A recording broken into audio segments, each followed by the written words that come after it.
Craig Smoak. Every time we have Jake Hatch on the show, he works for like 9 different outlets, but one of them is also the Zone Sports Network, Locked on Cougars, covers Utah as well. They play each other this week in the Holy War, but that's not even, I know it might be there. Maybe it is. I'm not sure, Jake, but is that the biggest story? Is it Brigham Young, Utah, or today's news for Brigham Young?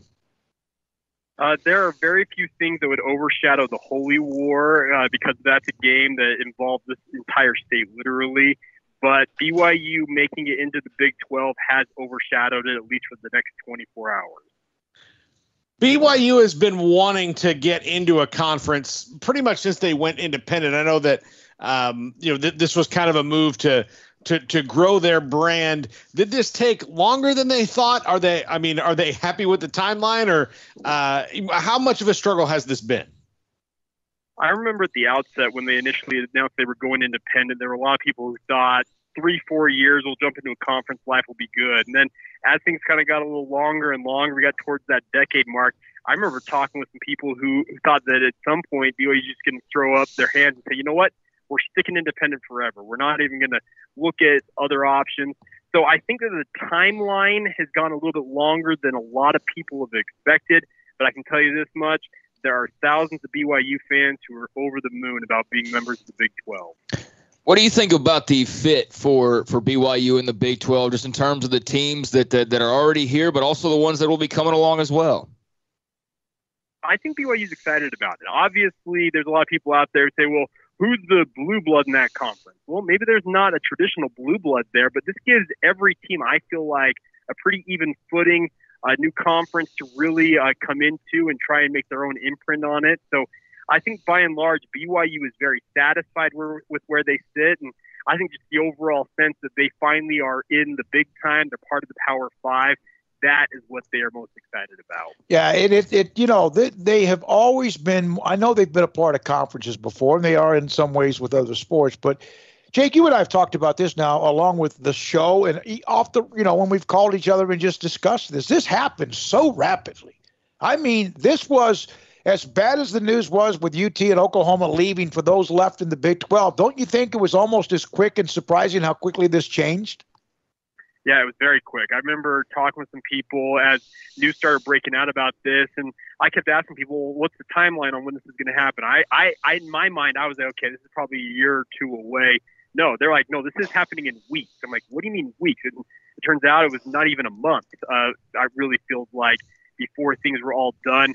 I do know that BYU, as well as Bob Bowlesby, indicated during the press conference I was on earlier today that the situation the Big 12 found themselves in 2016, when they actually accepted all those applications and BYU was among them, helped them expedite this process in expanding. But yeah, it went a lot quicker than I would have anticipated. Jake, how quickly do you think they'll be able to compete? I mean, do you think it's a lateral move? I mean, at least competition wise. I think that they will have their struggles. I don't think BYU fans will like me using this analogy, but it's something I noticed with Utah when they made the transition to the Pac-12. It took them 3 or 4 years, what I consider a full recruiting cycle, to really find their footing in the Pac-12. And I feel like BYU maybe is going to expedite that process a little bit more. Maybe they'll be a little more competitive than Utah was initially in the Pac-12. But I do think it's going to maybe take them 3 or 4 years before they really find their footing and truly are one of the teams that can compete week in and week out at the Big 12 level. So what do you think about this game with Utah coming up? Charlie Brewer, we know him pretty well. Saw him play for 4 full years here at Baylor, and now at Utah, he looked pretty good in his debut. Obviously, most people thinking of BYU realize, hey, they lost a lot from last year, including their star quarterback and a couple of coaches too to Baylor. What are your thoughts on this matchup? It's going to be a tough one for BYU. BYU fans already took 1 W this week, obviously, with the Big 12 news. They would have done nothing more than to see that 9-game losing streak to Utah go by the wayside tomorrow night in Provo. But Utah's loaded, folks. I really think that they're going to come in expecting to win this game. But BYU does have home field advantage on their side in this matchup. So I think it's going to be another classic. I believe it's 7 of the last 9 that BYU has lost have been within 1 possession, 7 points or less. There's been a number of frustrating losses in that span where it seems like BYU shot themselves in the foot and cost themselves a chance to win. We'll see what happens, but I'm still picking Utah to win it tomorrow night. I don't know this because there are rivalries, state rivalries, obviously Brigham Young and the school and who they are compared to the University of Utah. Is this a big brother, little brother game? Is this something where there's a chip on the shoulder? I know there's the Holy War. I get that. But is Utah the big brother? Is it looked that way in any way, or is it just two teams that don't like each other? For the past decade or so, just with the dominance they've shown in the rivalry, there's just the assumption that Utah is the big brother, sure. But these are just two fan bases. They're 40 miles apart, speaking of the two campuses. The fan bases, they literally live next door to one another. It's obviously mixed up with the LDS religion. That's the predominant religion here in the state of Utah. BYU is sponsored by the LDS Church.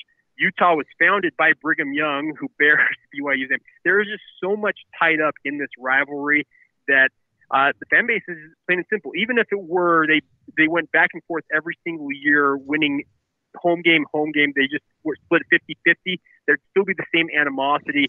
But based on Utah's dominance over the past decade plus, I think you do have to give them the tip of the cap as the quote-unquote big brother at the moment. Yeah. Jake, how happy are you? Just, you cover them. You cover both schools, both Utah and Brigham Young. But you and I have discussed this, as I said before, back and forth text messages. How thrilled are people in Provo?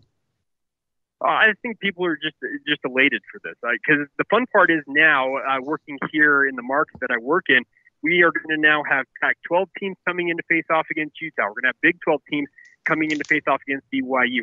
I'm still a sucker for college basketball. I'm not going to lie, guys. It's something that I always enjoyed growing up. And I know that football drives things, but the thought of how good the Big 12 is going to be in men's hoops, and it's already very good in basketball, I think that is even more exciting in some ways than even the football element to it. So I'm very excited to have teams like Kansas basketball in here. I'm excited to have Baylor football and Baylor hoops coming to Provo. That's the fun part for me, is having the big time team coming to my. Get to play a Big 12 game in October, basically, with the non-conference game. How ironic is that they're going to be a part of the schedule this year against Baylor on the road here in Waco. Thank you, Jake. Appreciate your time.